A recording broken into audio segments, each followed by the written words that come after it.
আসসালামু আলাইকুম। শুভ বিকাল, শুভ দুপুর বা বিকাল যাই বলি। টেক্সটাইল অ্যান্ড অ্যাপারেল মার্চেন্ডাইজিং এর 3 নম্বর লেকচারে সবাইকে স্বাগতম। আগের দিন আমরা introduction to textile and apparel merchandising শুরু করছিলাম। তো আজকে যেহেতু কিছু নতুন স্টুডেন্ট আছে, আমি একটু রিভাইজ করতেছি। এখানে textile and apparel merchandising, textile and apparel merchandising, এখানে 3টা কিওয়ার্ড আছে, 3টা টার্ম আছে। কি কি? Textile apparel merchandising. তো ওই 3টা আমরা এই সাবজেক্টের লেখাপড়া শুরু করার আগে ওই 3টা সম্পর্কে আমাদের বেসিক আইডিয়া নিয়ে আমরা যাব। তাহলে টেক্সটাইল কি? টেক্সটাইল আমি আগের দিন দেখাই দিয়েছি, এখানে আমি বেশি সময় নষ্ট করবো না। টেক্সটাইল হচ্ছে ফাইবার থেকে শুরু করে, ফাইবারকে স্পিনিংয়ের মাধ্যমে কি পাচ্ছি মিনহাজ? ফাইবার থেকে আমরা কি পাই স্পিনিংয়ের মাধ্যমে? আলামিন কি পাই? ইয়ার্ন। ইয়ার্নকে উইভিং বা নিটিংয়ের মাধ্যমে কি পাই আমরা? ফ্যাব্রিক। আগে ক্লাসে ছিল না? হ্যাঁ ছিল না, কে তিনজনই ছিল পিছনে, শুধুও ছিল না। তাহলে টেক্সটাইল তো এই textile refers to any material composed of fiber that are interlaced, woven, knitted or otherwise formed to create cloth or fabric. Textile. Apparel হচ্ছে apparel refers to clothing or garment that are made from textiles. Textile থেকে আমরা যেটা পাচ্ছি সেটাই হচ্ছে apparel. Apparel shirt, suit, outerwear, accessories like hats, scarves, gloves, এগুলো সব হচ্ছে অ্যাপারেল। আর মার্চেন্ডাইজিং কি? Merchandising involves promotion, sale and management of merchandise. Merchandise মানে কি? শার্ট, প্যান্ট, স্কার্ফ, এগুলো হচ্ছে একটা মার্চেন্ডাইজ। সেই প্রোডাক্ট বা মার্চেন্ডাইজ বা গুডস একই কথা। এই সবগুলো প্রমোশন, আমি এগুলো বানাইতে পারি, এটা আমাকে প্রমোট করতে হবে। তারপরে এটা সেলস ইনশিওর করতে হবে। সেলস ইনশিওর করতে পরে যে ওভারঅল প্রসেসটা, প্রোডাকশন, প্রমোশন, সেলস, এন্টারটেইনমেন্ট, এটা পুরোটাই হচ্ছে merchandising. In the context of fashion industry, apparel merchandising specifically refers to the process of planning, developing and presenting clothes and accessories collection for sales to customers. Apparel fashion industry থেকে যে আমার যে গুডসগুলো, apparel হতে পারে, accessories হতে পারে, মানে আমার শার্ট প্যান্ট হতে পারে, আমার হ্যাট হতে পারে, স্কার্ফ হতে পারে। স্কার্ফ মানে বুঝেন তো, ওড়না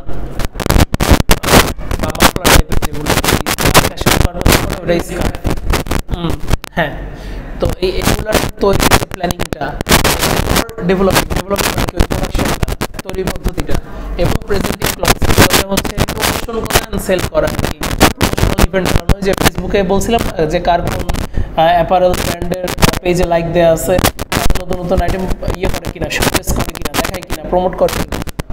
তো এই পুরো পদ্ধতিটাই হচ্ছে, পুরো প্রসেসটাই এটা হচ্ছে অ্যাপারেল মার্চেন্ডাইজিং।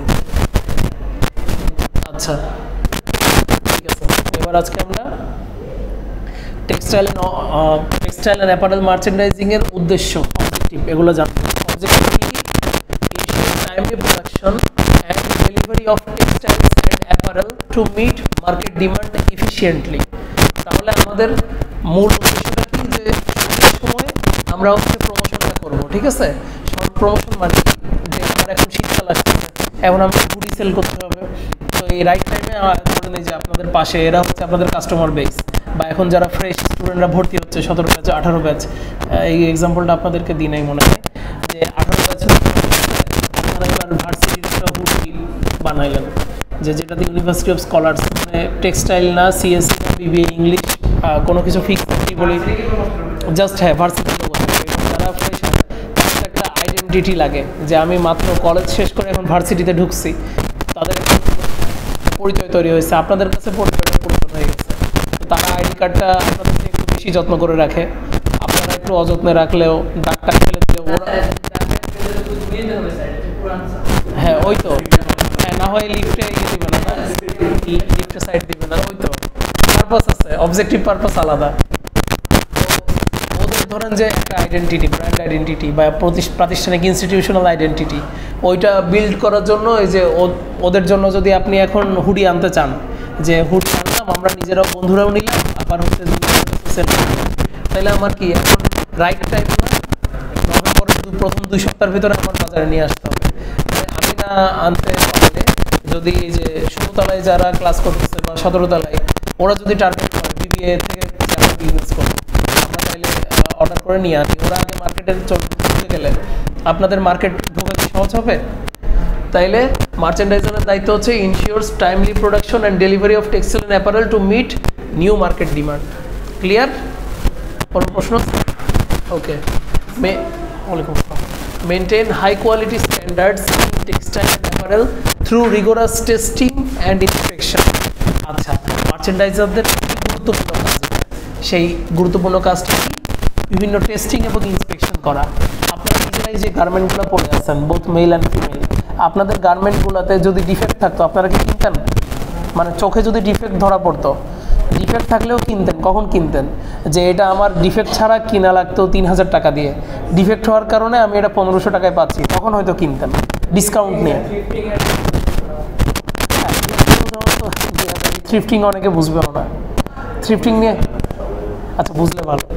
আমাদের মানে আমরা হচ্ছে জেন ওয়াইয়ের শুরুর দিকের লোক, বা জেন জির শুরুর দিকের লোক, বা জেন ওয়াইয়ের শেষের দিকের লোক। আমরা থ্রিফটিং হয়তো অত ভালোভাবে বুঝি না, আপনারা হয়তো আরো বেটার বুঝেন। ওকে, প্রচলন হয়েছে না এই ওয়ার্ডগুলো, আগে প্রচলন ছিল। ওই জন্য বলতেছি যে আমি জাস্ট বেসটা জানি। ওই জন্য বলতেছি মার্চেন্ডাইজারদের আরেকটা গুরুত্বপূর্ণ দায়িত্ব কি? টেস্টিং এবং ইন্সপেকশন। আপনি যে এই মার্চেন্ডাইজ বা যে গুলো তৈরি করতেছে ওগুলো অনেক রকম টেস্ট করা লাগে। যেমন একটা উদাহরণ দিই, ফ্যামিলিতে বাচ্চা আছে কার কার, ভাই আর ভাতিজা ভাতিজি, শুধু একজন আর কারো নাই? সবারই থাকার কথা, দুই একজন মধ্যে সবার থাকার কথা।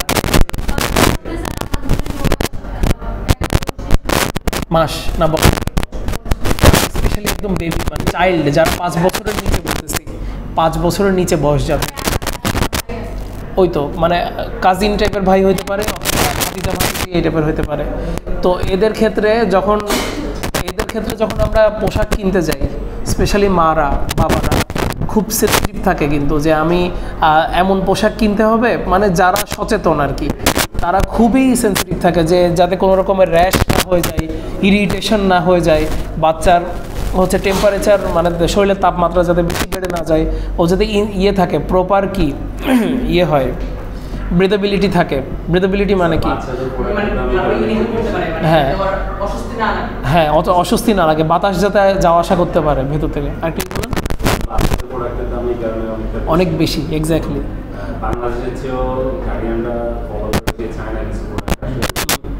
এবার জন্য কারণ বাংলাদেশি প্রোডাক্টের উপর তাদের ভরসা নাই যে এটার যে টেস্টিং এবং ইন্সপেকশন প্রপারলি হয়েছে কিনা।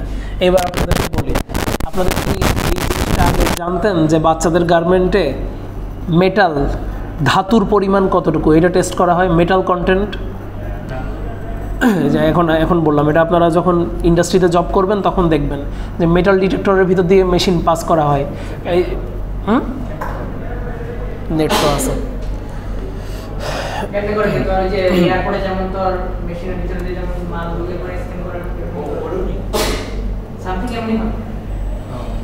মেশিনটার নাম ভুলে গেছি, জাপানিজ মেশিন।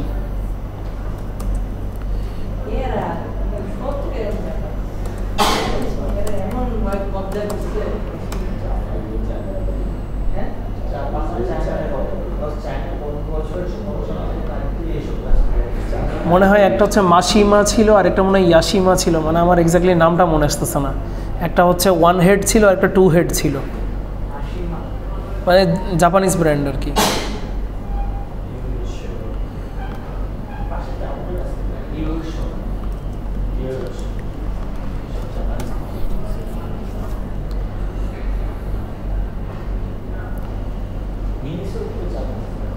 এই যে হাসিমা, সরি,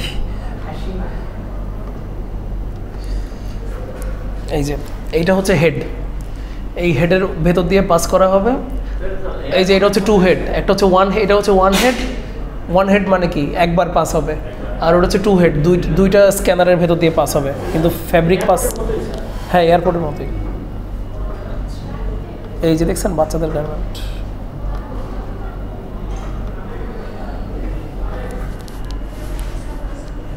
ওই যে গ্রিন।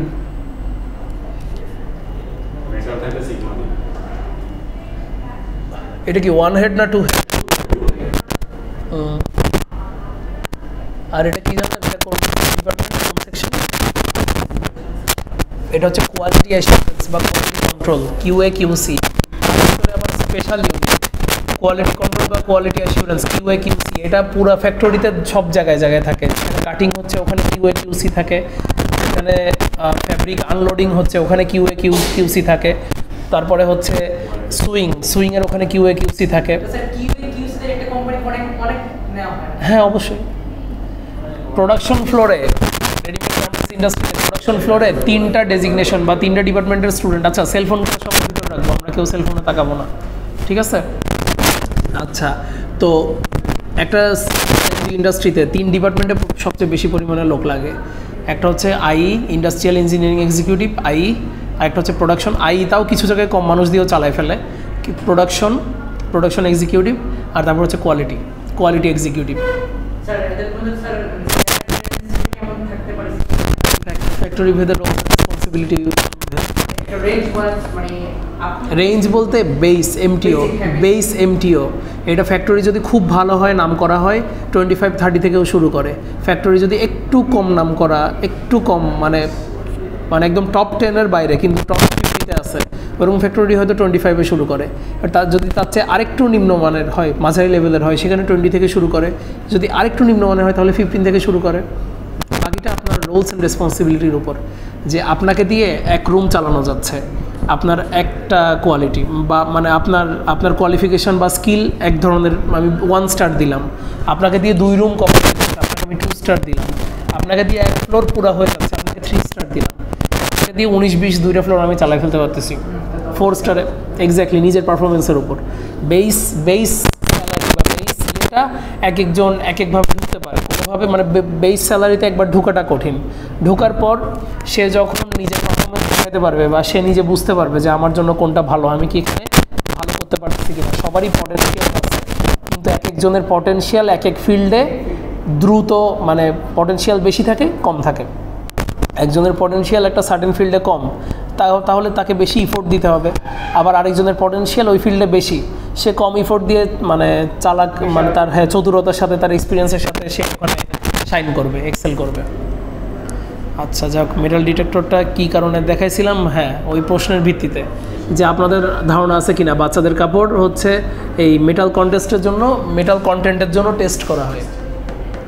তো বাচ্চাদের গার্মেন্টে এরকম নিকেল কতটুকু আছে, আয়রন কতটুকু আছে, এগুলা রিগোরাস টেস্টিং হয়। যে রিগোরাস ওয়ার্ডটা এখানে ইউজ করছে না, রিগোরাস মানে কি একদম টপ টু বটম নিখুঁতভাবে টেস্ট করা হয়, যাতে এনশিওর করা হয় যে এখানে কোনো মানে ওখানে কোনো মেটাল কন্টেন্ট নাই।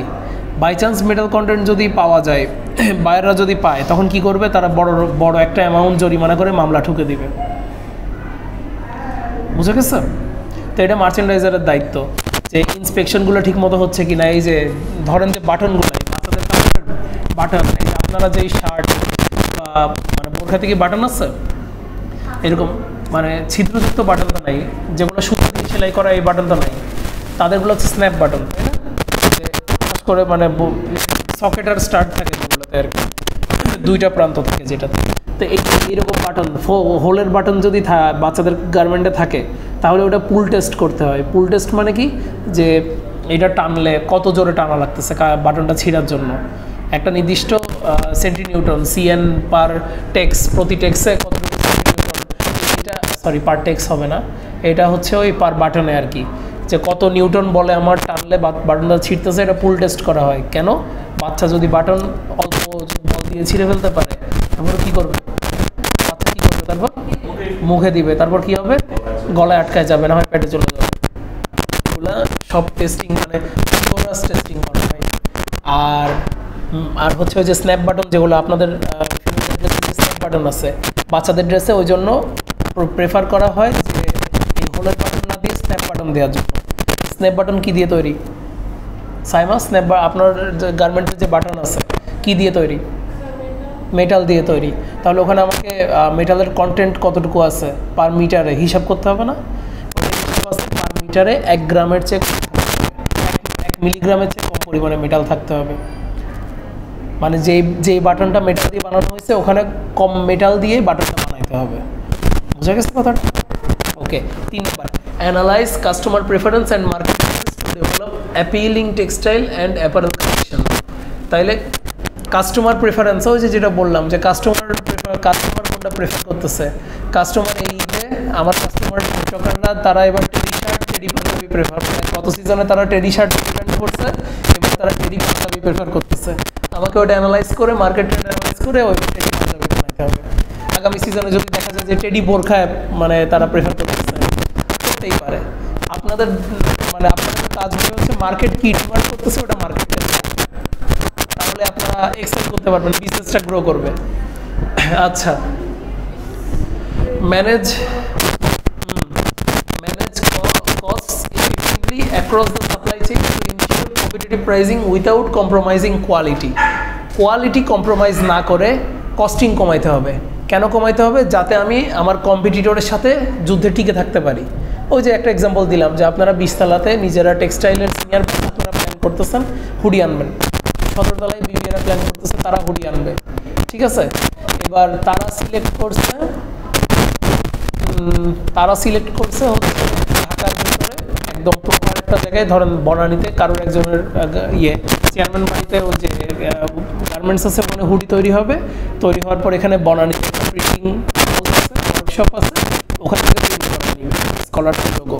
আর আপনারা প্ল্যান করতেছেন কি যে আপনাদের ফ্রেন্ড গাজীপুরে আছে, আপনাদের ফ্রেন্ড নারায়ণগঞ্জে আছে, গাজীপুরের ফ্রেন্ডও ইন্ডাস্ট্রিয়ালিস্ট, আবার নারায়ণগঞ্জের ফ্রেন্ডও ইন্ডাস্ট্রিয়ালিস্ট, তারা ইন্ডাস্ট্রির মালিক। এবার তাদেরকে দিয়ে কম খরচে আপনারা হুডি বানায় নেবেন, বানায় নিয়ে আপনারা আপনাদের ল্যাবে প্রিন্ট করবেন। তো তাহলে কি আপনারা কি করলেন? কস্টটা কাট করে ফেলার চেষ্টা করলেন না? ওরা বনানীর মতো সেন্ট্রাল একটা লোকেশনে ম্যানুফ্যাকচারিং করতেছে, ওদের কস্ট কি বেশি পড়বে না?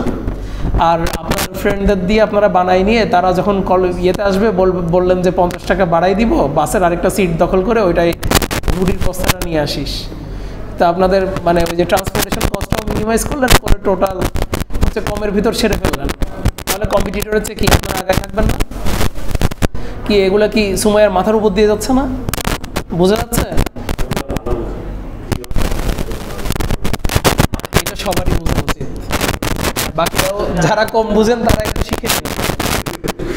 আচ্ছা,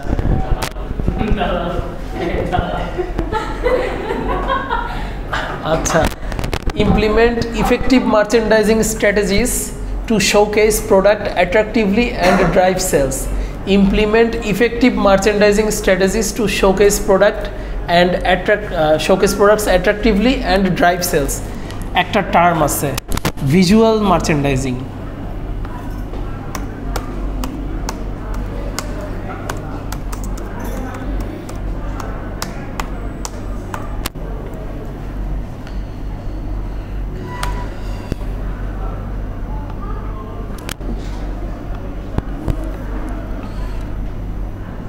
আপনারা কি আর্ট নিয়ে একটা সাবজেক্ট পড়ছেন না? Arts of presentation. আর ভিজুয়াল মার্চেন্ডাইজিং হচ্ছে আর্টস অফ শোকেস। যে মার্চেন্ডাইজকে আমি কীভাবে শোকেস করব, করলে আমার সেলস বাড়বে, সেলস ড্রাইভ হবে। গতকালকে আমার একটা জিনিস খুব দরকার হচ্ছিল, ছোট্ট একটা জিনিস, খুব কমন জিনিস, এভরিডে আইটেম। কচুক্ষেত রজনীগন্ধা মার্কেট চিনেন? নাম শুনছেন? কচুক্ষেত নাম শুনছেন? ওখানে কচুক্ষেত নাম শুনেন নাই? এখানে কাছে না, ইয়ে শুনে নাই, সাইমা শুনে নাই।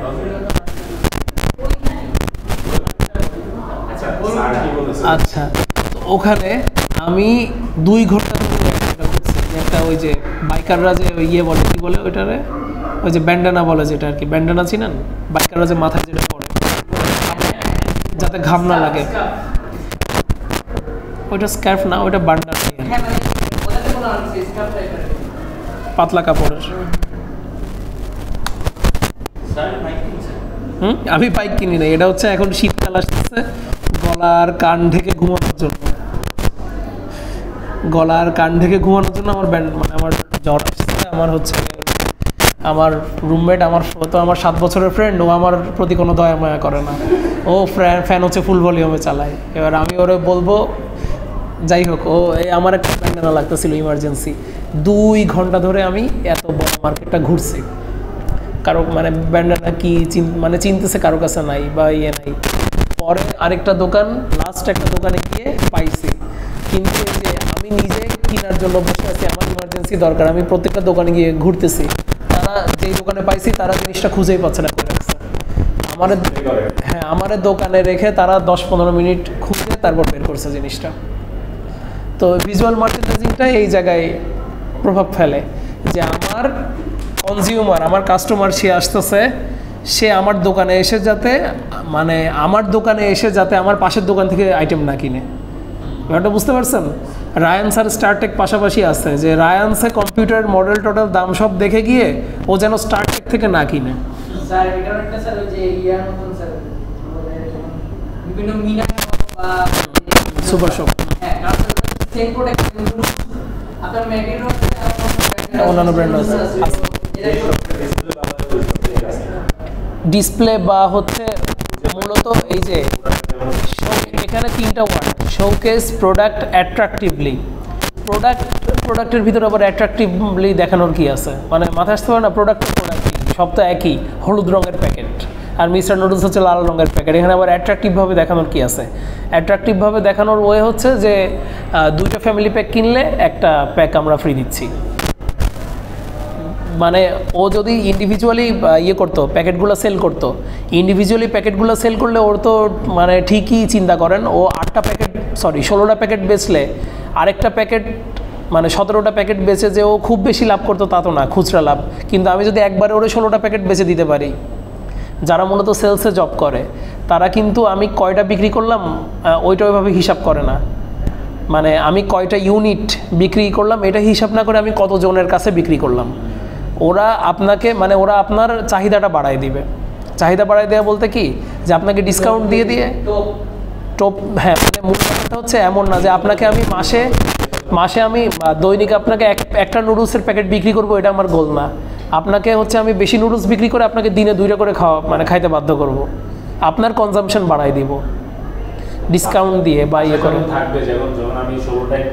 হ্যাঁ, একটু তখন রাইট, তখন আপনি একবেলা লাঞ্চ না মানে ভাত আইটেম না খেয়ে একবেলা ভাববেন যে আজকে নুডলস বেশি কিনছি যেহেতু, আবার এরপর যখন ভালো লাগবে নেক্সট আপনি একটা দোকানের কাস্টমার হয়ে গেলে পরবর্তীবার কিন্তু পাশের দোকানে আপনি যাবেন না, কারণ ওটা আপনার কমফোর্ট জোন হয়ে গেছে। তখন সে ডিসকাউন্ট দিক বা না দিক, পরের বার সে একটু মিষ্টি আচরণ করবে, চেহারা দেখে একটা পরিচিত হাসি দিবে, ওইটা দেখে মানে আপনারও ইচ্ছা হবে না যে আমি নতুন ইয়ের কাছে যাই। Focus on customer satisfaction by offering diverse product range and personalised experience. এটা আমি নিচ্ছি, এটা নেওয়ার জন্য ফোকাস অন কাস্টমার স্যাটিসফ্যাকশন। তাহলে কাস্টমার স্যাটিসফ্যাকশনটা হচ্ছে আমাকে প্রাধান্য দিতে হবে, যে কিসে আমার কাস্টমার স্যাটিসফাই হচ্ছে। বা কাস্টমার ফর এক্সাম্পল হুডি একটা সেল করছেন, কাস্টমার এসে নিয়ে গেছে এক্সেল সাইজের হুডি, এরপর সে বাসায় নিয়ে পড়ার পর সে বলতেছে এটা তো আমার বেশি বড় হয়ে গেছে, আমি তো বুঝি নাই, আমি এক্সেল ভাবছিলাম, আগের বার এল নিয়ে ছোট হয়েছিল, আমি এই জন্য এক্সেল নিয়ে গেছি, এটা বেশি বড় হচ্ছে, আমার এল লাগবে। তো তখন আমি কি করব? খারাপ ব্যবহার করব, যে হ্যাঁ আমার ভাঁজ এখন আবার ভাঁজ করা লাগবে, ভাঁজ করে আবার পলিতে ঢুকাইতে হবে, এটা আপনি পরছেন, এটা আপনার ঘাম মানে এটসেট্রা ব্লা ব্লা অনেক কিছু বলে আমি খারাপ ব্যবহার করব। খারাপ ব্যবহার করতেই পারি, করলে তখন ওই কাস্টমার আমার উপর থেকে স্যাটিসফ্যাকশনটা চলে যাবে,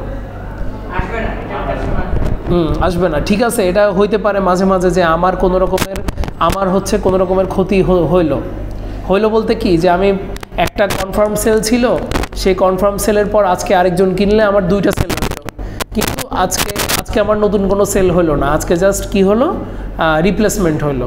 মানে আমার দোকানের কি সেলটা বাড়লো, আমার মন খারাপ হইতেই পারে, মেজাজ গরম হইতেই পারে, তো ওই জায়গায় আমি যদি রিয়্যাক্ট করে ফেলি কাস্টমার স্যাটিসফ্যাকশন থাকবে না।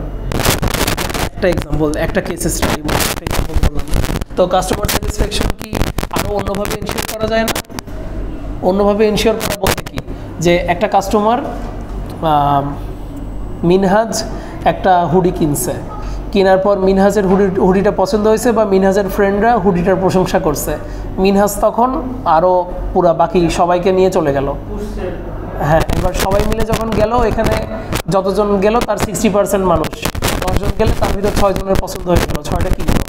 তো তখন বলতেই পারে যে আমরা 6টা কিনতেছি, তাইলে হ্যাঁ একটা ডিসকাউন্ট দেন, এই সার্টেন অ্যামাউন্ট ডিসকাউন্ট দেন, 5.5টার দাম রাখেন, মানে 5টার দাম তো হয়তো মানবে না, 5টার দাম হিসেব করে একটু বাড়াই দেন যে এটা রাখেন।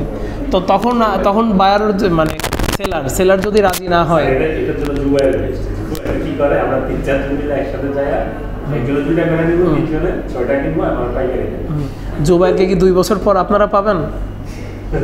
হ্যাঁ, তো মানে গ্যারান্টি নাই পাবেন কিনা, তো তাইলে শিখে নেবেন ও কেমনে করে, শিখা শেষ। তাইলে ঠিক আছে। লাস্টের পয়েন্ট বোঝা যায় নাই? বোঝা গেছে? আচ্ছা, এবার আমরা যাক, মানে আমি একটা বড় রুম চাচ্ছিলাম, আমরা ইন্টারেস্টিং টপিকগুলো এগুলো শেষে, ও আচ্ছা এটা তো শর্ট অ্যানালাইসিস। আমি মূলত যে বিজনেস কত প্রকার এগুলো আপনাদেরকে পড়াতে চাচ্ছিলাম, ওইটা তাহলে অনেক সামনে আছে, এই যে এগুলা 30 থেকে, ঠিক আছে। এখন এটা আপনারা ক্লাসে আসবেন, সামনে অনেক ইন্টারেস্টিং লেখাপড়া আছে। আচ্ছা, এই জিনিসটা পরীক্ষায় মোটামুটি ধরে রাখতে পারবেন, এটা থেকে অনেক রকম কোশ্চেন করা যেতে পারে। ছবিতে কি দেখতেছেন বলেন তো?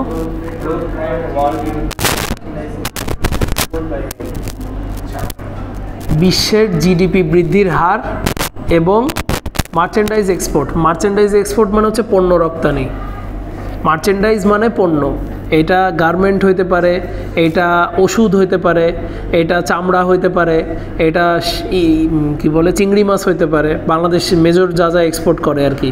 তাইলে বিশ্বের এক্সপোর্টের একটা জরিপ 3 বছরের 2020 সালে পৃথিবীর জিডিপি 19 সালের তুলনায়, আর এখানে যে পার্সেন্টেজের কম্প্যারিজন, এটা হচ্ছে আগের বছরের তুলনায়, 19-এর তুলনায় 20 বাড়ছে না কমছে? ওয়ার্ল্ড জিডিপি বাড়ছে না কমছে? কমছে। বাকি দুইজন বোঝা যাচ্ছে? হ্যাঁ, বোঝা যাচ্ছে নাকি যাচ্ছে না? হ্যাঁ, তারপর 21-এ বিশ্বের জিডিপি বাড়ছে না কমছে? বাড়ছে। 22-এ জিডিপি 21-এর চেয়ে বাড়ছে না কমছে? 21-এর চেয়ে কমছে। 21-এর চেয়ে যদি কমতো তাইলে কি প্লাস থাকতো না মাইনাস থাকতো? আমি জিনিসটা আরেকবার বোঝাই। এখানে যে লাল নীল দাগগুলো দেখতেছেন, এটা হচ্ছে আগের বছরের কম্পারিজনে। 3.1 যদি কমতো, 3.1 যদি আসলে কমতো তাহলে এটা রেড হয়ে যেত। 21 সালের তুলনায় 22-এ যদি কমতো তাহলে এটা রেড হয়ে যেত। সবাই ক্লিয়ার যে ব্লু মানে নীল আর লাল দ্বারা কি বোঝাচ্ছে? আগের বছরের সাথে তুলনা। 2020 সালে 19 সালের চেয়ে 3% কমছে, 21 সালে 20 সালের চেয়ে 5% বাড়ছে, প্রায় 6% বাড়ছে। 22 সালে 21 সালের চেয়ে আবার 3% বাড়ছে। ক্লিয়ার? এটা কি জন্য হচ্ছে? 20 সালে হঠাৎ 19-এর চেয়ে কমে গেছিল, কোভিড, গ্লোবাল লকডাউন, যাক মনে আছে। আচ্ছা, এবার টোটাল মার্চেন্ডাইজিং ট্রেড, ওইটা হচ্ছে জিডিপি। জিডিপি মানে কি? Gross domestic product. ওটা হচ্ছে উৎপাদন, উৎপাদনটা কম হয়েছিল। হ্যাঁ, আমি এইটাই তো এখন আপনাদেরকে বোঝাচ্ছি। জিডিপি মানে কি? হ্যাঁ, গ্রোস ডোমেস্টিক প্রোডাক্ট। গ্রোস মানে হচ্ছে মোট, আর হ্যাঁ জাতীয় উৎপাদন। 20 সালে মোট জাতীয় উৎপাদন 19 সালের চেয়ে কমে গেছিল, মানে মার্চ মাস পর্যন্ত উৎপাদন চলতেছিল, তারপর যখন লকডাউনে গেল সব বন্ধ হয়ে গেল না, তারপর আবার 20 সালের সেপ্টেম্বর অক্টোবরের দিকে আবার কিছুটা উৎপাদন করছে আর কি। আর টোটাল মার্চেন্ডাইজ ট্রেড, যেটা মার্চেন্ডাইজ ট্রেড মানে কি? ট্রেড, আচ্ছা দেখা যায় না? মার্চেন্ডাইজ ট্রেড মানে হচ্ছে টোটাল বিক্রি, মানে কেনা বেচা। যে ইউক্রেন থেকে বাংলাদেশে গম আমদানি কত হয়েছে, বা বাংলাদেশ থেকে ইউক্রেনে পণ্য আরএমজি রেডিমেড গার্মেন্ট রপ্তানি কত হয়েছে, এটাই হচ্ছে ট্রেড, তাই না? ব্যবসা, কেনা বেচাটা। হ্যাঁ, ট্রেড লাইসেন্সের উপরে লেনদেন হয়, মানে ডিলগুলো আর কি মূলত। আপনি এখন ইয়েতে আছেন, একটা দেশের নাম বলেন। আর কোনো দেশ নেই? কোন দেশ? জাপান। আপনি এখন জাপানে বসে আছেন, জাপান থেকে এবার জোবাইর বাংলাদেশে আছে, ওর কাছ থেকে আপনি গার্মেন্ট অর্ডার করলেন, যে 1000 পিস ব্লেজার স্যুট বানায় দিতে হবে। তো এইটা হচ্ছে একটা মার্চেন্ডাইজ ট্রেড, ক্লিয়ার কি? তো 2020 সালে টোটাল পণ্য উৎপাদন 3% হয়েছিল, ঠিক আছে? আর টোটাল মার্চেন্ডাইজ ট্রেড কমছে, প্রায় 7% কমছে। 19 সালের তুলনায় কেনা বেচা কম হয়েছে। জিনিসগুলো আলাদা আলাদা করে পার্থক্য বুঝবেন, ঠিক আছে? টেক্সটাইল এক্সপোর্ট, টেক্সটাইল এক্সপোর্টটা বেড়ে গেছে। টেক্সটাইল এক্সপোর্ট কেন বাড়ছে? কারণ ওই টাইমে কিসের চাহিদা বাড়ছিল? পার্সোনাল প্রোডাক্টিভ ইকুইপমেন্ট আর মাস্ক। টেক্সটাইল এক্সপোর্ট তাহলে খুব করে তখন বেড়ে গেছে। কেন? কারণ বাংলাদেশে কি আপনার কাছে কটন আছে বা পলিস্টার আছে, কিন্তু বাংলাদেশ পিপি বানাইছে নাকি বানায় নাই? প্রচুর বানাইছে। তাইলে তখন কি র মেটেরিয়াল আনা লাগছে না, ইম্পোর্ট করা লাগছে না? তারপরে ফাইজার ভ্যাকসিন, মডার্না ভ্যাকসিন, এগুলো কি ইম্পোর্ট করা লাগছে না? আচ্ছা, ওই তো টেক্সটাইল ইম্পোর্ট না, সরি, মানে ইম্পোর্ট। ওই টাইমে এই জিনিসের ইম্পোর্ট বাড়ছিল, ঠিক আছে? তো ইম্পোর্ট যখন আমি করতেছি, আরেকজন এক্সপোর্ট করতেছে না, তো ওই যে ভ্যাকসিনের ইম্পোর্ট আমেরিকা তাহলে বেড়ে গেছিলো। আমেরিকা থেকে তারা মানে এক্সপোর্ট করছে, আর বাংলাদেশ ইম্পোর্ট করছে। টেক্সটাইল এক্সপোর্ট টোটাল হিসাবে 19-এর তুলনায় 20-এ বেড়ে গেছিল, তাই না?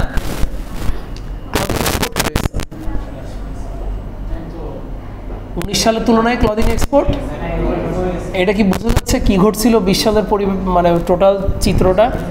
যে আমার গ্রোস ডোমেস্টিক প্রোডাক্ট তৈরি করাও কমে গেছে, আমার ক্লদিং এক্সপোর্টও কমে গেছে। হ্যাঁ, আমার ওই তো ক্লদিং এক্সপোর্ট অনেক বড় বড় পরিসরে কমছে। আর যেহেতু আমার এই মানে আমার যেহেতু মার্চেন্ডাইজ ট্রেড মানে বিক্রি বন্ধ হয়ে গেছে আমেরিকাতে। আগে হলোইনের কারণে তারা হচ্ছে ইয়ে করতেছিল, হলোইন উৎসবের নাম শুনছেন তো? ওইটার জন্য কি করে, বাচ্চারা আলাদা করে করে কস্টিউম কিনে, আলাদা ড্রেস কিনে। ওই ড্রেসটা ওরা কয়বার পরবে? একবারই পরবে। কিন্তু ওরা কিনতেছে, ওইটাকে কেউ না কেউ বানাচ্ছে না? অবশ্যই বানাচ্ছে। যে RMG-তে এই হলোইনের জন্য অর্ডার আসে, ক্রিসমাসের জন্য অর্ডার আসে, নিউ ইয়ারের জন্য অর্ডার আসে, এরকম সিজন ওয়াইজ।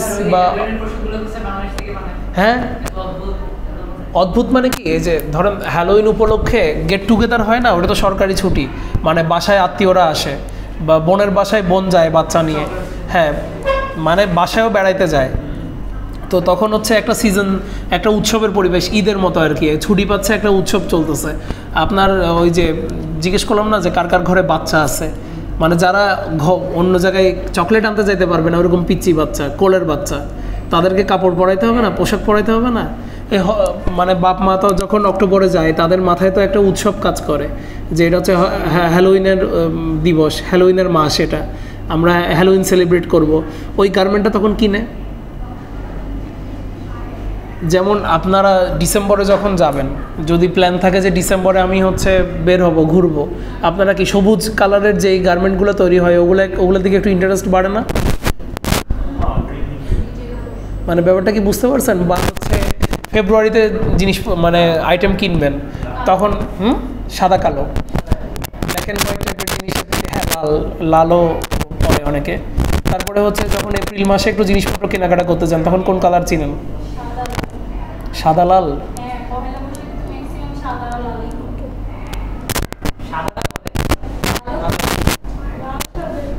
মার্চ, তাহলে মার্চে কি করে সংক্রান্তিতে? আপনারা কি কমলা দেখেন নাই? কমলা বা হলুদ,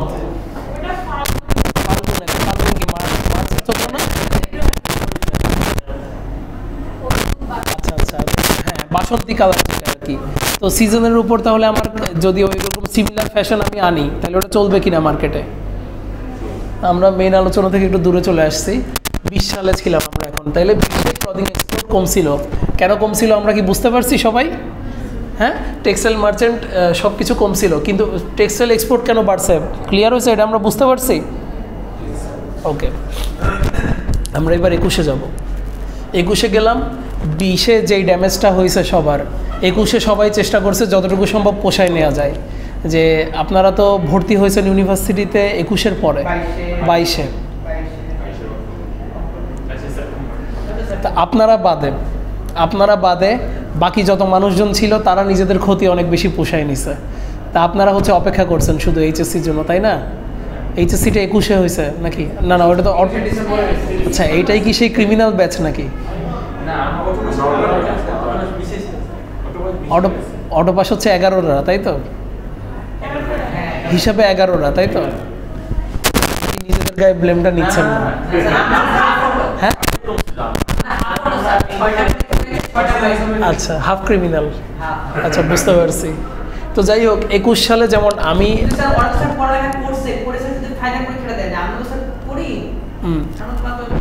বুঝতে পারছি না, ক্রিমিনাল বলতে কি আপনারা, মানে আমি যে এখানে 20-21-এর পার্থক্য যেটা বোঝাচ্ছি, যেমন আমি তখন ইউনিভার্সিটির 4th ইয়ারে, আমরা তখন কি করছি, আমাদের হচ্ছে আগের 3rd ইয়ারের যত এক্সাম, মানে জমানো এক্সাম ছিল সব একসাথে হয়েছে, মানে 1 বছরের এক্সাম একসাথে হয়েছে 1 মাসের তফাতে। যেটা আপনারা কিভাবে মানে চিন্তা করেন যে স্প্রিং 25-এর মিড টার্ম, স্প্রিং 25-এর ফাইনাল, ডিসেম্বরে ফল 25-এর মিডের সাথে একসাথে দিচ্ছেন, মানে ওই টাইপের আর কি। তো এই 21 সালে, মানে এটা আমি কেন বুঝাচ্ছি, 21 সালে 20-এ যতটুকু উৎপাদন কম ছিল ওইটাও পোষায় নেওয়ার চেষ্টা করছে, যার ফলে 21 সালে গ্রস ডোমেস্টিক প্রোডাক্ট কত বাড়ছে 20-এর চেয়ে, মানে প্রায় 6% আর কি। হ্যাঁ, 5.8। মার্চেন্ডাইজ ট্রেড কত হয়েছে? 26.5%। এই যে মার্চেন্ডাইজ কেনা বেচা ট্রেড সব হয়েছে, মানুষজনের হাতে টাকা আছে বা তারা ঘরে বসে আছে, তারা সেলিব্রেট করতেছে না, আত্মীয় স্বজনের বাসায় যাচ্ছে না, নিজেরা হচ্ছে ওই প্রতিদিন একটা ওই টি শার্ট বা নিজেদের ঘরের যে ড্রেসটা ওইটাই পায়জামা তারা চেঞ্জ করতেছে না, পুরাতন কাপড় সব পুরাতন হয়ে গেছে। এখন যখন 21 সাল আসছে, তখন 21 সালের ঈদে মনে আছে কি না যে পাঞ্জাবি, তারপরে আপনাদের মানে মেয়েদের ড্রেস সব কিছুর দাম বেড়ে গেছিলো, মনে আছে নাকি মনে নাই? প্রায় 1.5 গুণ হয়ে গেছিল জিনিসগুলোর দাম, স্পেশাল।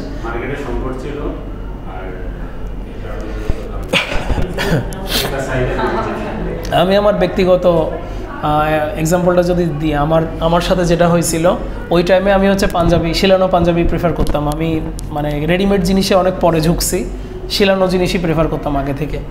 তো ওইবার আমি হচ্ছে পাঞ্জাবি সেলাইতে পারি নাই, লাস্ট মোমেন্টে এসে, ওই যে বললাম না ইউনিভার্সিটিরও প্রেশার, 20-এর জিনিস একসাথে আমি 21-এ প্রডিউস করতেছি। তো তখন হচ্ছে আমি বাসায় আসতে আসতে, মানে চিটাঙে, যশোর থেকে চিটাং যেতে যেতে লেট হয়ে গেছে, অনেক লেট হয়ে গেছে। যখন কোনো টেইলার আর অর্ডার নিবে না, তারাও কাজ করে করে ক্লান্ত, তাদের প্রফিটও হয়ে গেছে, তারা ক্লান্ত। এখন আমি হচ্ছে মনে আছে 2800 টাকা দিয়ে, 28 রমজানে 2800 টাকা দিয়ে একটা পাঞ্জাবি কিনছিলাম 21 সালে। ওই পাঞ্জাবিটা নর্মাল টাইমে আমি হয়তো 1100-1200 টাকার চেয়ে 1 টাকা বেশি দিয়ে কিনতাম না, একদম সিম্পল পাঞ্জাবি। তো আপনাদেরকে এমনি নর্মাল যে স্ট্যাটিস্টিক্স দিচ্ছি, যে আইটেম 1000 টাকার আইটেম 1500 হয়ে গেছিলো, মানে 1.5 গুণ বাড়ছিল আইটেমগুলোর দাম। তো ওই 21 সালে প্রচুর কেনা বেচা হয়েছে, মার্চেন্ডাইজ ট্রেড অনেক বেশি হয়েছে। তো মার্চেন্ডাইজ ট্রেড বেশি হচ্ছে আমার, এখন আগেরবার পিবি বানাইছি অনেক বেশি, এবার আমি আরএমজি অনেক বানাচ্ছি। তো এবার আমার টেক্সটাইল এক্সপোর্টও 20-এর চেয়ে বাড়ছে, ঠিক আছে, 20-এর চেয়ে বাড়ছে। আর এই যে আমার মার্চেন্ডাইজ ট্রেড প্রায় 27% হচ্ছে, 26.5% হচ্ছে। আমার ক্লদিং এক্সপোর্টও বাড়ছে, আগের বার 9% কম ছিল, এবার 22% বাড়ছে। এই পার্সেন্টের ম্যাথগুলো কিন্তু আপনাদেরকে বুঝতে হবে। কিভাবে বুঝতে হবে? আগের বার ক্লদিং এক্সপোর্ট, ধরেন 2019 সালে ক্লদিং এক্সপোর্ট ছিল 100 টাকার, ঠিক আছে, তার থেকে যদি 9% কমে, তাহলে 20 সালে কত হয়েছে এক্সপোর্ট? আবার বলি, হ্যাঁ, 100 থেকে 9 গেলে কত হয়? 100 থেকে 9 গেলে কত হয়? 91। তাহলে ওই 91-এর 22% পরের বছর আবার বাড়ছে, 100-র 22% না, কিন্তু ওই 91-এর 22% বাড়ছে। তাহলে 91-এর 22% যদি বলি, 100-র, হ্যাঁ, 100-র 20% আর 91-এর 22% একটু কাছাকাছি হবে না? কাছাকাছি হবে। তো তাহলে 115 হয়ে গেছে, যেটা 91, সরি, যেটা 91 ছিল ওইটা 108 হয়ে গেছে, বা 110 হয়ে গেছে। 91-এর সাথে 20 যোগ করেন, ক্যালকুলেটর দিলে, হ্যাঁ, ক্যালকুলেটর দিলে একদম এক্সাক্ট ডাটা পাবেন। ক্যালকুলেটরে যদি যে যোগ কি বলে, 91 গুণ 1.22,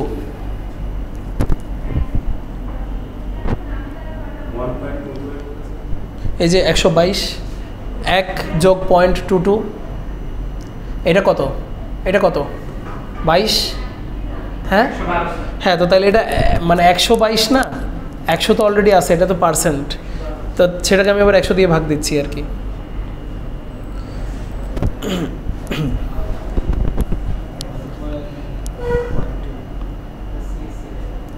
হ্যাঁ 111, ঠিক আছে 111। আচ্ছা, তো ক্লদিং এক্সপোর্ট অনেক বেড়ে গেছে, এবার কিন্তু সব উল্টায় পাল্টায় যাবে 2022 সালে, কিছু জিনিস উল্টাবে। তাহলে এবার 22-এ মনোযোগ দেন। 22-এও জিডিপি, গ্রস ডোমেস্টিক প্রোডাক্ট, কারণ আমরা 20-এর যে লসটা হয়েছে স্টুডেন্টদের সাইকোলজি থেকে শুরু করে, মানে স্টুডেন্টদের মনস্তাত্ত্বিক দিক থেকে শুরু করে সব জায়গায় কিন্তু একটা দাগ ফেলে গেছে 2020 সাল। তো 2022 সালে তাও আমরা লসটা যতটুকু পারি পোষানোর চেষ্টা করতেছি। জিডিপি 3% বাড়ছিল, 21-এর চেয়ে 20-এ 3% বাড়ছিল। টোটাল মার্চেন্ডাইজ ট্রেড 21-এ যত হয়েছে তার থেকে আরও 12% বাড়ছে, বোঝা যাচ্ছে? তাহলে আমার মার্চেন্ডাইজ ট্রেড বাড়তেছে। তো এইবার এখানে কিন্তু টেক্সটাইল এক্সপোর্ট কমে গেছে। টেক্সটাইল এক্সপোর্ট কেন কমছে বলেন তো? এই জন্য আমি এটাই মনোযোগ দিতে বললাম। এটা কি বোঝা যাচ্ছে কিনা, বা এটাতে কোনো কিছু মাথায় আসতেছে কিনা, যে আমার মার্চেন্ডাইজ ট্রেড বাড়তেছে কিন্তু টেক্সটাইল এক্সপোর্ট কম হয়েছে। এইগুলোই হচ্ছে মানে রিয়েল ওয়ার্ল্ড ডাটা, যে কেস স্টাডি, রিয়েল ওয়ার্ল্ডের প্রবলেমগুলো কেস স্টাডি করতে গেলে দেখবেন যে আপনারা কমনলি যদি চিন্তা করেন যে এখানে মার্চেন্ডাইজ বাড়লে, মার্চেন্ডাইজ ট্রেড বাড়লে আমার টেক্সটাইল এক্সপোর্ট বাড়ার কথা না, বাড়ার কথা না কমার কথা, এতটুকু সবাই ক্লিয়ার। কিন্তু বাস্তবে এই যে রিয়েল কেস স্টাডিতে আমরা কি দেখতেছি, কমছে। তাহলে আমাকে এইটা কমার কারণ বের করতে হবে, কী জন্য কমছে, এবং আমাকে উত্তর দেন। হ্যাঁ,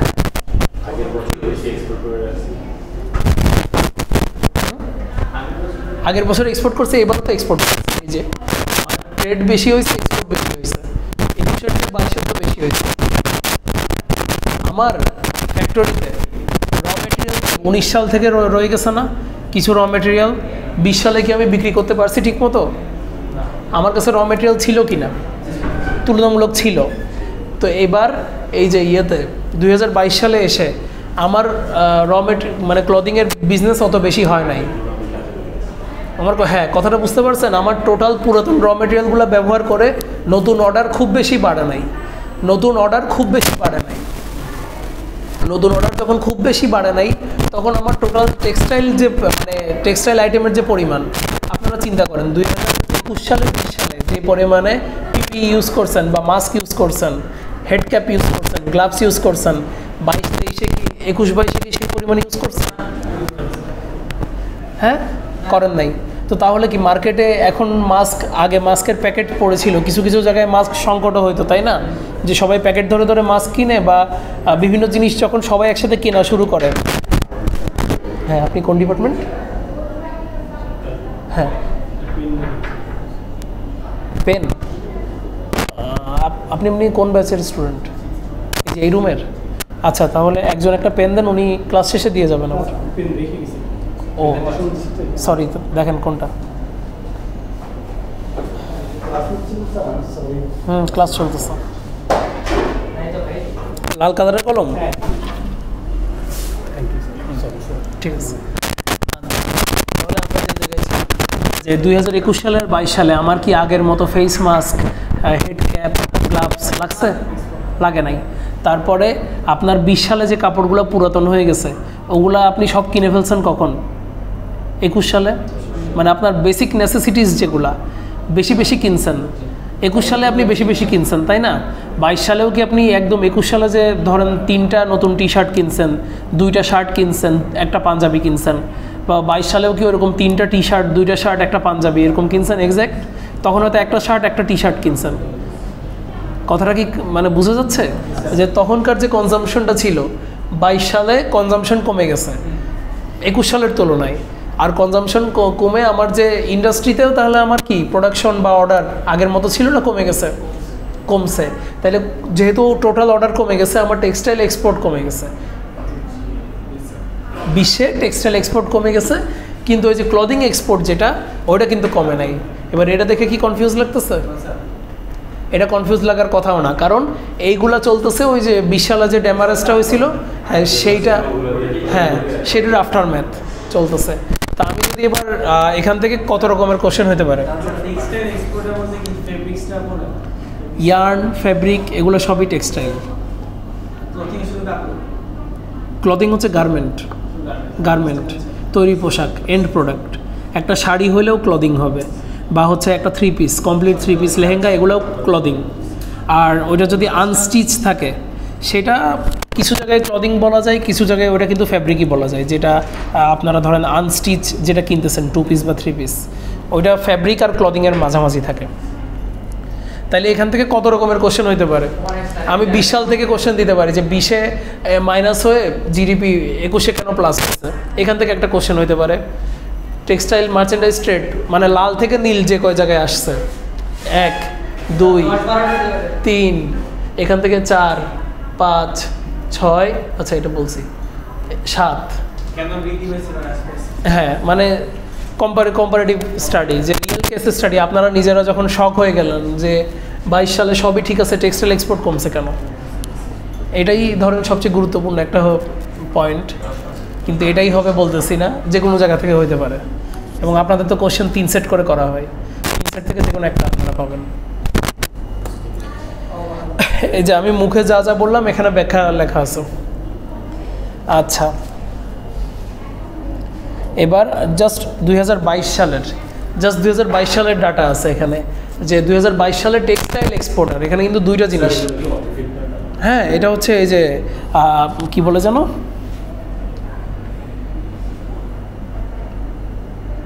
এই যে ওয়ার্ল্ড ট্রেড অর্গানাইজেশন, এটাই পাচ্ছে ওয়ার্ল্ড ট্রেড অর্গানাইজেশন 2023 সালের ডাটা। WTO নাম শোনা নাই? ওয়ার্ল্ড ট্রেড অর্গানাইজেশন, ওদের 2023 সালের ডাটা। আচ্ছা, এই দুটো জিনিস খেয়াল রাখবেন স্ক্রিনে উপরে উপরে। মোবাইল অফ করেন নিজেরা। আচ্ছা, একটা হচ্ছে টেক্সটাইল এক্সপোর্ট, ঠিক আছে, আরেকটা হচ্ছে garments export, apparel export. Clothing, apparel, garment একই জিনিস। তাইলে এই দুইটা নিয়ে কনফিউজ হওয়া যাবে না। টেক্সটাইল আর গার্মেন্ট কি এক? শুরুতে আমরা সংজ্ঞা যেদিন পড়ছি ওই দিন আমরা ক্লিয়ার করছি যে টেক্সটাইল আর অ্যাপারেল এক না। ওকে, তাহলে টেক্সটাইলের ক্ষেত্রে এবার টেক্সটাইলের ক্ষেত্রে ওয়ার্ল্ড ট্রেড অর্গানাইজেশনের তথ্য মতে 1 নম্বরে কে আছে দেখেন? চায়না। চায়না টোটাল এক্সপোর্ট করছে 2022 সালে কত বিলিয়ন? 147.8 বিলিয়ন। আর তাদের মার্কেট শেয়ার কত ছিল 100-র ভেতরে? মানে প্রায় 44% টেক্সটাইল রপ্তানি করছে চায়না। আর 2 নম্বর হচ্ছে এই যে এই জিনিসটা ইউরোপিয়ান ইউনিয়ন। এটা আসলে ওই ওয়ার্ল্ড ট্রেড অর্গানাইজেশন যখন করছে, ওরা ইউরোপিয়ান ইউনিয়ন একসাথে বলে আর কি, যে ইউরোপের 27টা দেশ। ওই যে ব্রেক্সিট 2 দিন আগে অনেক ড্রামা হলো না, এই টাইমেই ব্রেক্সিট মনে আছে? ব্রিটেন যে এক্সিট করলো, ব্রেক্সিট। এই ইউরোপিয়ান ইউনিয়ন থেকে ব্রিটেন, ইংল্যান্ড বের হয়ে গেছে, ওইটাই ছিল ব্রেক্সিট। বের হয়ে গেছে। আগে জাস্ট যে কোনো একটা দেশের ভিসা দিয়ে আপনি ইউরোপের সব দেশ ভিজিট করতে পারতেন। মানে ওদের মনে হচ্ছিল ইউরোপের সাথে থেকে আমরা একটু বাধাপ্রাপ্ত হচ্ছে আমাদের উন্নতি, আমরা একা থাকলে আরও বেশি উন্নতি করব। মানে ওইরকম আর কি, যে আমার থেকে দেখে দেখে আমার পিছনের জন্য লিখতেছে, কোনোভাবে আমি যদি সিটটা চেঞ্জ করে ফেলতে পারি তাহলে আমার থেকে আমার পিছনের জন্য দেখে লিখবে না, আমি একা নাম্বার বেশি পাবো। পরীক্ষার ক্ষেত্রে ওটা ঠিক আছে, কিন্তু ইকোনমির ক্ষেত্রে ওটা ঠিক নাই। ইকোনমিতে আমাদের উচিত অন্যকে সাহায্য করা, পরীক্ষার হলে না কিন্তু আবার এটা ঠিক আছে।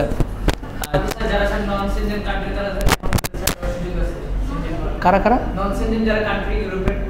ইউরোপের কি কান্ট্রি? নন সেনজেনভুক্ত না কি বলছেন? সেনজেন কি? আমি তো আগে শুনিনি। ও ওটাকে না, সেনজেন আপনি যেটা বলতেছেন ওটা আরও ইন্ডিপেন্ডেন্ট কোনো একটা অর্গানাইজেশন হতে পারে, যেমন নেটো। নেটোর মতো কোনো কিছু নাকি সেনজেন? এটা তো ইউরোপিয়ান ইউনিয়ন বলে, ওইটাই সেনজেন বলতেছেন। হ্যাঁ, এই ইউরোপিয়ান ইউনিয়ন বলেন, আমি সেনজেন নামটা শুনি নাই। ওটার ভেতরে বাকিরা আছে, বাকিরা করতেছে।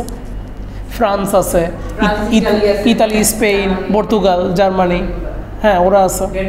হ্যাঁ ওরা আছে, নরওয়ে, সুইডেন, সুইজারল্যান্ড, ওরা আছে।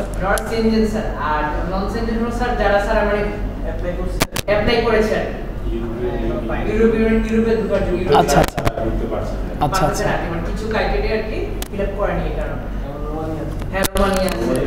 ইস্টার্ন বুঝতে পারছি। ইস্টার্ন ইউরোপের ওই তো অনুন্নত দেশগুলো আর কি, ইস্টার্ন ইউরোপের লাতভিয়া, অস্ট্রিয়া হয়তো থাকবে। মানে হ্যাঁ ও থাকবে 27-এর ভিতরে, অস্ট্রিয়া থাকবে, ওই লাতভিয়া, এস্তোনিয়া, জর্জিয়া, বুঝতে পারছি। কিন্তু আমরা যখন এই কম্পারিজনটা করি, এই ইউরোপিয়ান ইউনিয়নকে ওয়ার্ল্ড ট্রেড অর্গানাইজেশন এখানে শো করে, তো কিন্তু আমরা ইন্ডিভিজুয়াল অ্যানালাইসিস যখন করি, ব্যবসার অ্যানালাইসিস, যে আমার কম্পিটিটরকে, আমাকে কাকে বিট করতে হবে, তখন এটা কাউন্ট করা হয় না। কারণ এইটা এক জায়গার কোনো সেন্ট্রাল বিজনেস না, এটা হচ্ছে ওই অস্ট্রিয়া কিছু এক্সপোর্ট করছে তুলা, এটাও ইউরোপিয়ান ইউনিয়নে কাউন্ট হচ্ছে, ফ্রান্স কিছু রপ্তানি করছে সিল্ক, এটাও কাউন্ট হচ্ছে। তো হ্যাঁ, আমি যখন বিজনেস কেস স্টাডি করব, যে আমাকে মানে ওদের চেয়ে বেটার প্রোডাক্ট ইয়ে করতে হবে বিজনেস ধরার জন্য, এরা আমার কোনো টাফ চ্যালেঞ্জ না, এটা হিসাব করা হয় না আর কি।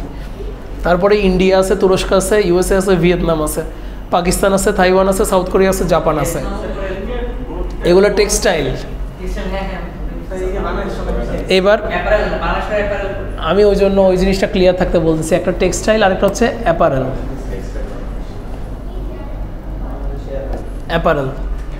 অ্যাপারেলে 1 নম্বরে চায়না, ওইটা রপ্তানি কত 182.4 বিলিয়ন, আর মার্কেট শেয়ার ওখানে ছিল 140-এই প্রায় 44 বিলিয়ন, আর এখানে হচ্ছে 182-তেই প্রায় 32 বিলিয়ন।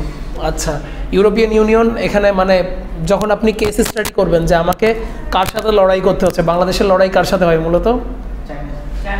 চায়নার সাথে। চায়না তো একটা জায়ান্ট। বাংলাদেশের সাথে দেখবেন ভিয়েতনামের লড়াই হয়, যে ভিয়েতনাম প্রায় সময় দ্বিতীয় পজিশনে চলে আসে, এখনও মনে হয় দেখবেন ভিয়েতনাম দ্বিতীয়তে থাকতে পারে।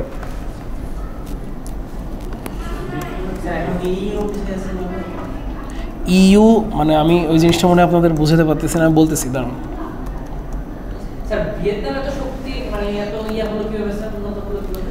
Very good question.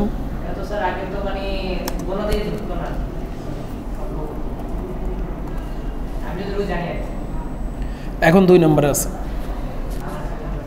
কিন্তু এটা অল টাইম কম্পিট করা লাগে। ভিয়েতনাম কেন এত উপরে উঠে আছে বা ভিয়েতনাম কেন এত ভালো করতেছে, এটার একটা পার্ট মানে একটা কারণ আমাদের চোখের সামনেই আছে। চোখের সামনে কি, ভিয়েতনাম নিজেই আবার টেক্সটাইল এক্সপোর্ট করে, তার মানে কি ভিয়েতনামে টেক্সটাইল আছে যথেষ্ট পরিমাণে, ওই নিজের টেক্সটাইল দিয়েই ওরা অ্যাপারেল বানাইতে পারে। ইন্ডিয়াতে টেক্সটাইল আছে, টেক্সটাইল জিনিসটা বুঝবেন, সুতা কাপড় রং করার ফ্যাসিলিটিস, এগুলো পুরোটাই টেক্সটাইল। আর অ্যাপারেল হচ্ছে অ্যাপারেল যেগুলো আমরা পরে আছি, এন্ড প্রোডাক্ট, যেটা শেষ প্রোডাক্ট। বাংলাদেশে কি কোনো টেক্সটাইল আছে? বাংলাদেশে তুলা হয়? বাংলাদেশে পলিস্টারের প্লান্ট আছে? এক্স্যাক্টলি। আমরা কোন কোন জায়গা থেকে নিয়ে আসি? ভারত আর চায়না থেকে সবচেয়ে বেশি পরিমাণে আমরা আনি ভারত আর চায়না থেকে। যেটা একটু বেটার কোয়ালিটি ওটা চায়না, আর যেটা একটু লো কোয়ালিটি এভারেজ ওগুলা ইন্ডিয়া। এইটা একটা অনেক বড় মানে সাপ্লাই চেইনে আমরা অনেক বড় একটা ডিসঅ্যাডভান্টেজে আছি। প্রথম কথা হচ্ছে টেক্সটাইল আনার জন্য আমাকে 40 দিন ওয়েট করা লাগে, আর আমি যদি হাই কস্টে মানে দ্রুত আনতে চাই তাহলে আমার কস্ট হাই হয়ে যায় 22 দিনে আনতে চাইলে। ব্যাপারটা বুঝতেছেন? একটা ফ্যাব্রিক আমি এনে যে সেলাই করব ওইটা নর্মালি 22 থেকে 44 দিন লাগে। আবার আমি এয়ারে আনলে আমি 7 দিনে পাচ্ছি হয়তো, কিন্তু ওখানে আমার খরচ আরও বেশি, আরও এখানে কত দাপ্তরিক কাজকাম আছে, আর ঢুকবে তো বন্দর দিয়ে, তাই না? বন্দর দিয়ে ঢোকার পর বা ওই যে তারপরে এই অনেক রকম জটিলতা আছে। এই যে এয়ারপোর্টে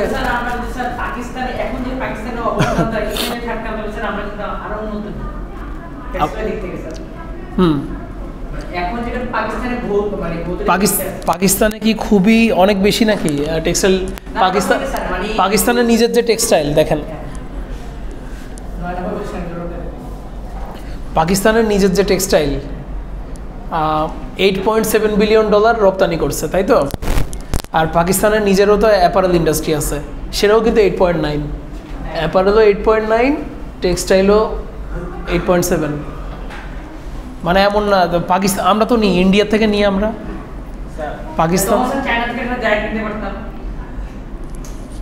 তো চায়না থেকে তো এখনো কিনতে পারতেছি। ও আচ্ছা, তো তাও কি টাইম লাগতো না?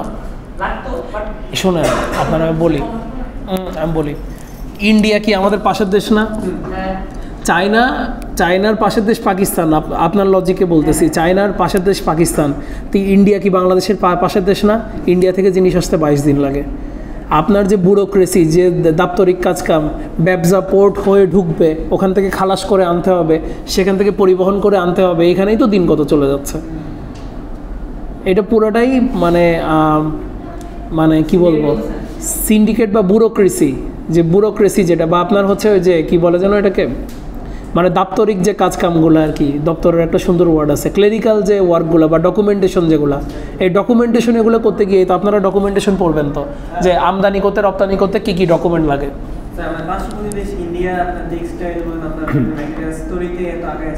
আছে ইন্ডিয়া ইয়ে কত, ইন্ডিয়ার আয়তন কত, বাংলাদেশের আয়তন কত, ইন্ডিয়া বা বাংলাদেশ ইন্ডিয়ার কত গুণ,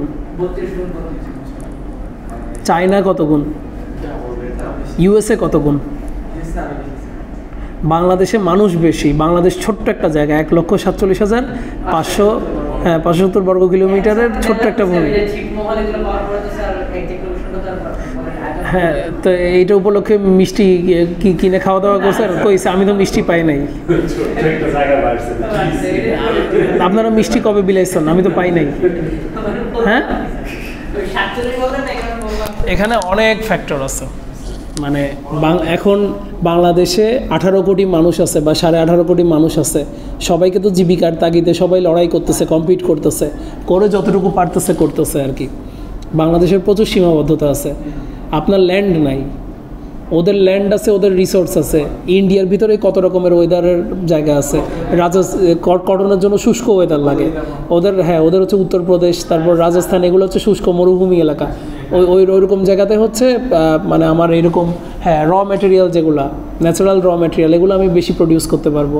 বাংলাদেশে তো জুট করেই, জুট প্রোডাকশনের দিক থেকে তো বাংলাদেশ 1 নম্বরে ছিল।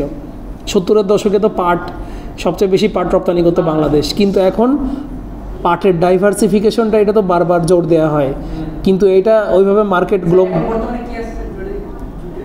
বাংলাদেশই আছে।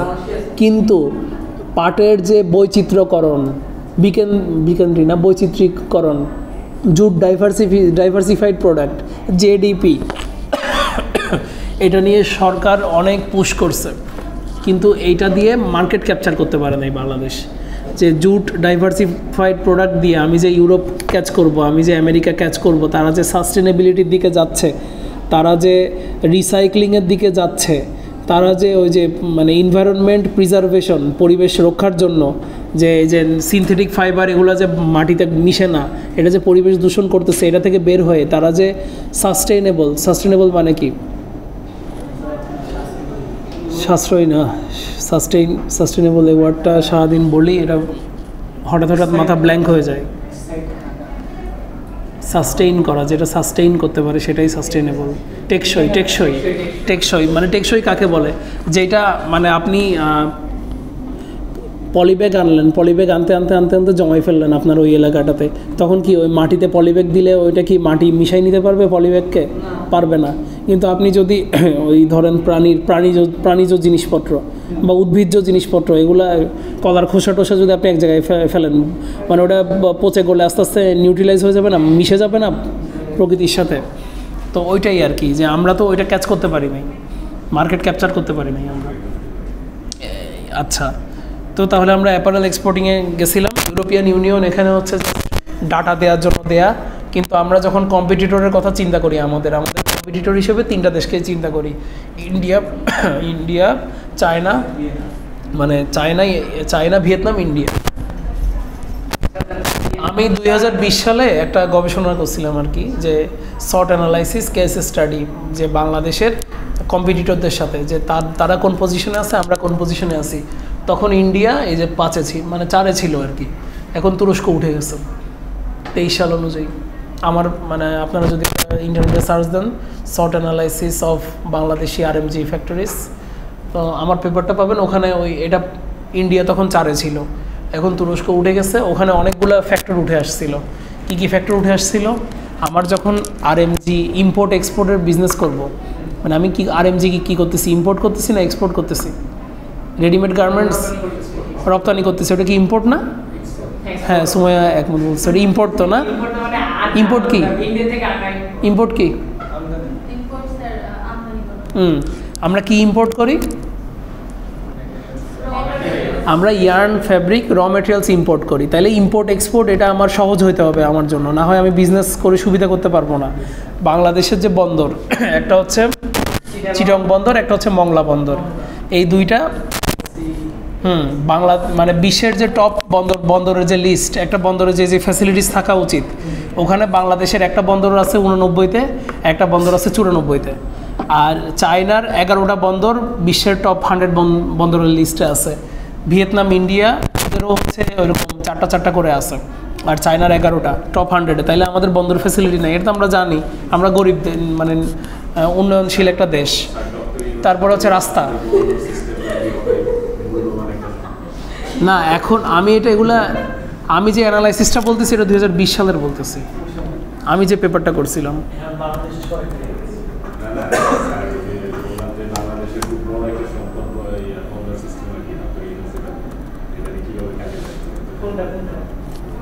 হ্যাঁ, ওই জিনিসটা বুঝতে ভুল করছেন। বন্দর সবচেয়ে গুরুত্বপূর্ণ, ওইটা আমরা কিভাবে কাজে লাগাইতে পারি। বাংলাদেশের যে পজিশনটা, এই পজিশনটা অনেক গুরুত্বপূর্ণ একটা পজিশন। ভৌগোলিক যে অবস্থানটা, এই যে বঙ্গোপসাগরের যে অবস্থানটা, এখান থেকে বিশ্বের মোটামুটি পূর্বে আর পশ্চিমে, হ্যাঁ পশ্চিমা তো ওয়েস্টার্ন, আর পূর্ব হচ্ছে এই যে জাপান, চায়না, এগুলো পূর্ব, আর পশ্চিম হচ্ছে ওই যে আমেরিকা, ব্রিটেন, দুই জায়গাতে মোটামুটি সিমিলার ডিস্টেন্স। এই জায়গা থেকে 4, ওই দিক থেকে 6, মানে বাংলাদেশ ওই মাঝখানের পয়েন্টে পড়ছে বঙ্গোপসাগরটা। ডক্টর ইউনূস ওইটা মিন করছে। আপনারা লেখাপড়া করে বের হবেন, বের হয়ে আপনারা কাজে লাগাবেন, আপনাদেরকে আমরা রেডি করতেছি। এমনভাবে বললেন যেন খুব হতাশ।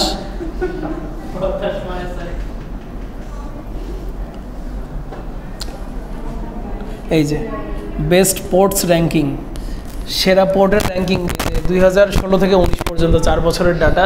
এটা হচ্ছে লর্ডস লিস্ট মনে হয়, এই যে লর্ডস লিস্ট থেকে নেওয়া। তো বাংলাদেশের বেস্ট পোর্ট যেটা, এই যে বঙ্গোপসাগর চিটং পোর্ট, এইটার র্যাঙ্কিং কী ছিল? 76, 71, 70, 64। চায়না বরাবরই দুনিয়ার সবচেয়ে সেরা পোর্ট, চায়নায় র্যাঙ্কিং অলওয়েজ 1। ভিয়েতনাম হচ্ছে 24-25-এর ভিতর, আর ভারত হচ্ছে আগে হ্যাঁ ভারত হচ্ছে 32-33-এ ছিল, এখন 28। তারপরে এলপিআই র্যাঙ্ক,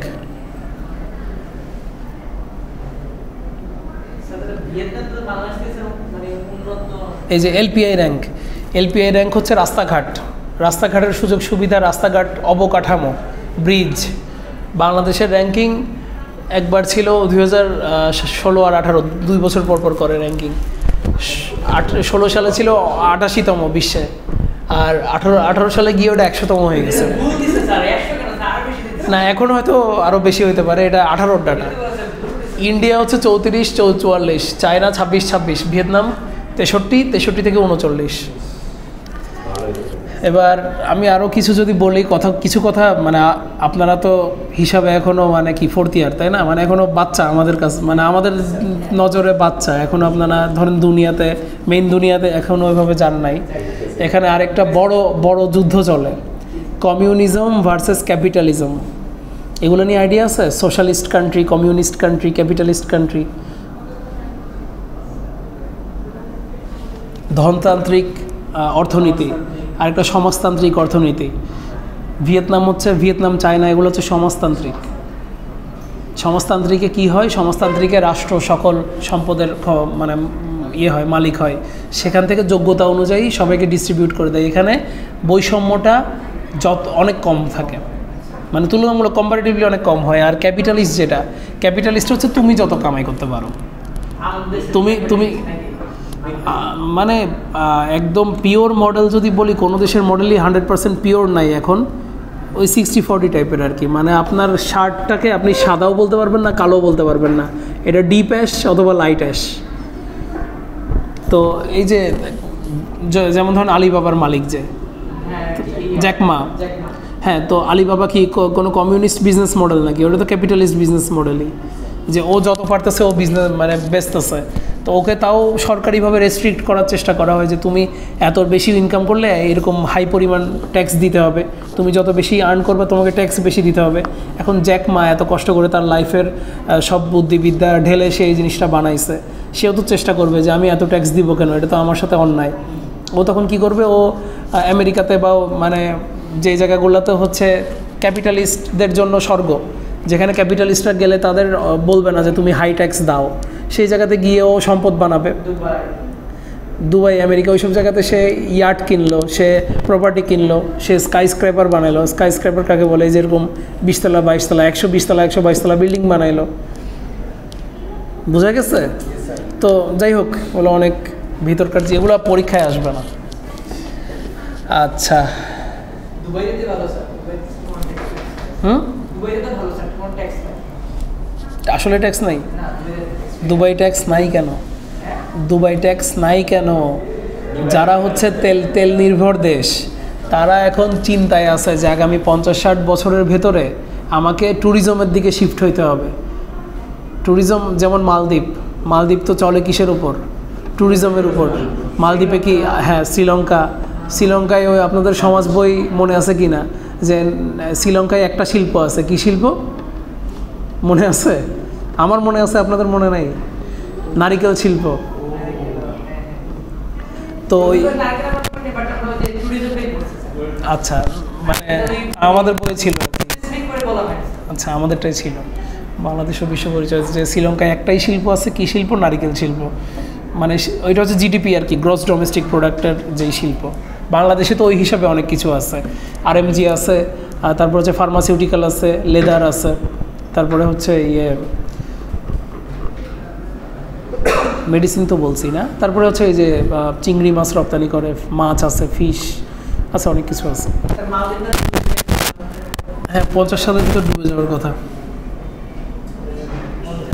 আর মানে ওইটা মানে ডাটা অনুযায়ী আর কি। এরপর রিসেন্ট আর কোনো কিছু তো দেখি না। আরেকটা কি বলতেছিলাম, তো ওই যে দুবাইয়ের কথা যে বলতেছিলেন, ওরা এখন ট্যাক্স ফ্রি রাখতেছে কিসের জন্য? যে ওদের দেশে যাতে বেশি করে এখন ইয়ে করা হয়, বিনিয়োগ। ওদের দেশে যাতে বেশি বেশি বিনিয়োগ হয়, বেশি বেশি দামি দামি মানে স্কাই স্ক্রেপার, আকাশচুম্বী বিল্ডিং যাতে ওরা তুলতে পারে। তোলার পর ওরা হচ্ছে কৃত্রিম স্বর্গ বানাবে। কৃত্রিম স্বর্গ মানে কি? ওই যে ট্যুরিস্ট স্পট, যেমন সৌদি আরব, তো আপনারা যদি ফ্রি টাইম হাতে থাকে অনেক, আপনারা তো অনেক ব্যস্ত মানুষ, ভার্সিটিতেই আসতে পারেন না ঠিক মতো।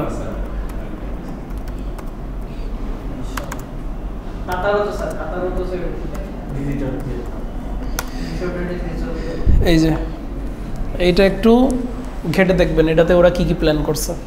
ওরাও কৃত্রিম স্বর্গ বানাবে। মানে মানে মানে যারা হচ্ছে তেল, ওই যে যাদের ন্যাচারাল রিসোর্স ফিক্সড ফুরায় যাচ্ছে। হ্যাঁ, কাতার ওয়ার্ল্ড কাপ কেন হোস্ট করলো? যে মানুষজনকে সব ট্যুরিজমের দিকে আনতেছে, যে তোমরা আমাদের দেশে এসে ভিজিট করো, আমরা খুবই ফ্রেন্ডলি জায়গা। এই জন্য তো এই সৌদি আরবও তো ফুটবল ওয়ার্ল্ড কাপ হোস্ট করতেছে পুরো বিশ্বকে আনার জন্য।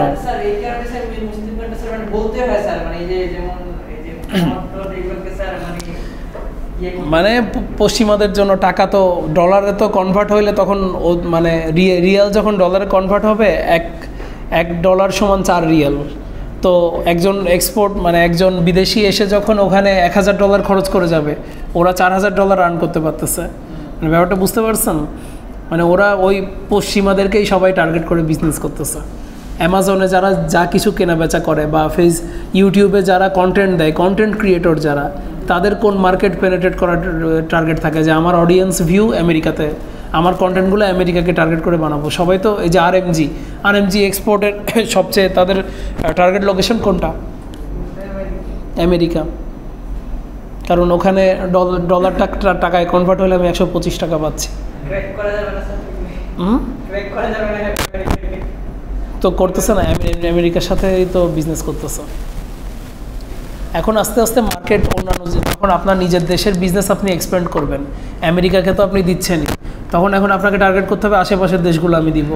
ইউরোপকে পেনিট্রেট করতেছে, ইউরোপের বিভিন্ন জায়গায় রপ্তানি করতেছে, অস্ট্রেলিয়াকে পেনিট্রেট করতেছে। আস্তে আস্তে এশিয়ার ভিতরে উন্নত যে দেশগুলো আছে, জাপান, তারপরে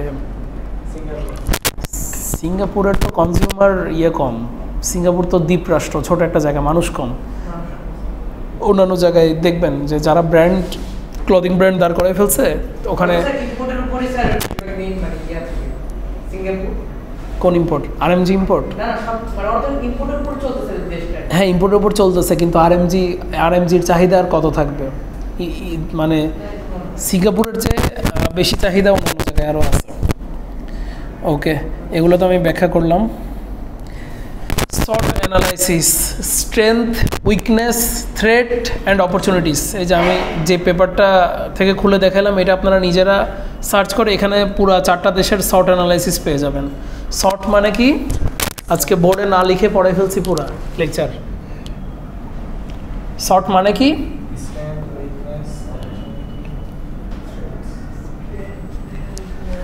বোঝা গেছে নাকি বোঝা যায় নাই?